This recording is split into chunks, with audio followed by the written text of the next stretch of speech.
አንዳንዴ በጣም የሚገርመኝ ነገር ልንገራችሁ። ትናንትና ጉንጭ የሚያክል ቂጥ ነበራለች። አሁን ላይ የሉላ ቂጥ አክሎ ነው የምታገኘው፣ ቁመቷ ጭምር ማለት ነው። አመሌላትም ተጨቃጫቂ ናት የምትላለች። በጣም ምርጥ ጸባያኛ፣ ምናልባት ደግሞ የሷን ያህል እንኳን ጸባይ ያለው ሴት ያለ እስካይመስላችሁ ድረስ በሌሎች ሲመሰከርላት ታገኛላችሁ።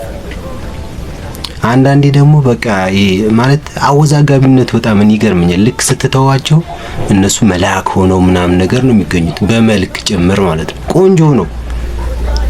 ከኛ ጋር ሲሆኑ ምንድነው አመዳቸው ቡን የሚያደርገው ቺኮቹ? ወይስ የኛ ምንጽር የኛ አይን ነው ምናየው አታይ ነው ወይስ ምንድነው? በጣም ነው የሚገርመኝ። እኔውን መከራዬን አዩት ይዛለው።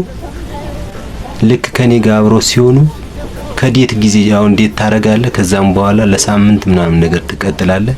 ከዛ ግን ልጅቷ በጭራሽ ማች ማታረግ መስሎ ይታያል። ስትተዋት ልጅቷ ጭራሽ መልአክ ሆና ትገኛለች። እና ሁሉን ጋር ነው ወይስ እኔ ጋር ብቻ ነው?